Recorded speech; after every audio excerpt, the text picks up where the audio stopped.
குர்த்திஸ் தான். இந்த குர்த்திஸ் எல்லாம் ரொம்ப பிராண்டடா இருக்கும். குவாலிட்டி நல்லா இருக்கும். நீங்க ஆஃபீஸ் வேர்க்கு, காலேஜ் வேர்க்கு சூப்பரா இருக்கும். கம்ஃபர்டபுளா இருக்கும். ஒரு நாள் ஃபுல்லாவே நம்ம போட்டுறதுக்கு நமக்கு கம்ஃபர்டபுளா இருக்கும். எல்லாமே பிராண்டட் குர்த்திஸ். இது வந்து அவாசா பிராண்ட் வந்து ஏலியன் குர்த்தி. சைடுல வந்துட்டு பாக்கெட் வரும்.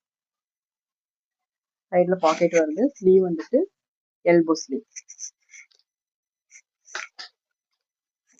இதுலயே பிளாக் கலர்.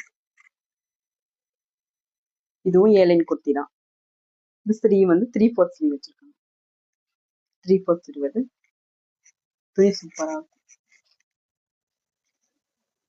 நெக்ஸ்ட் வந்துட்டு ஒரு கிரே கலர், நேவி ப்ளூ மாதிரி ஒரு கிரே. இதுவும் எல்போ ஸ்லீவ் தான். பைனாப்பிள் டிசைன் வந்திருக்கு. A line kurti. Next yellow colour, கிரீன்ல வந்து எல்லோ யோக் கொடுத்துருக்காங்க. ஸ்லீவ் வந்துட்டு அந்த யோக்லயே ஒரு பார்டர் கொடுத்துருக்காங்க. குவாலிட்டி சூப்பரா இருக்கு. சென்டர்ல வந்துட்டு குட்டி குட்டியா ஸ்லீவ் வந்து சைஸ் வந்து M to XXXL வரைக்கும் இருக்கு. உங்களுக்கு இது பிடிச்சிருந்துச்சுன்னா ஸ்கிரீன்ல தெரியல நம்பருக்கு ஆர்டர் பிளேஸ் பண்ணிக்கோங்க. தேங்க்யூ.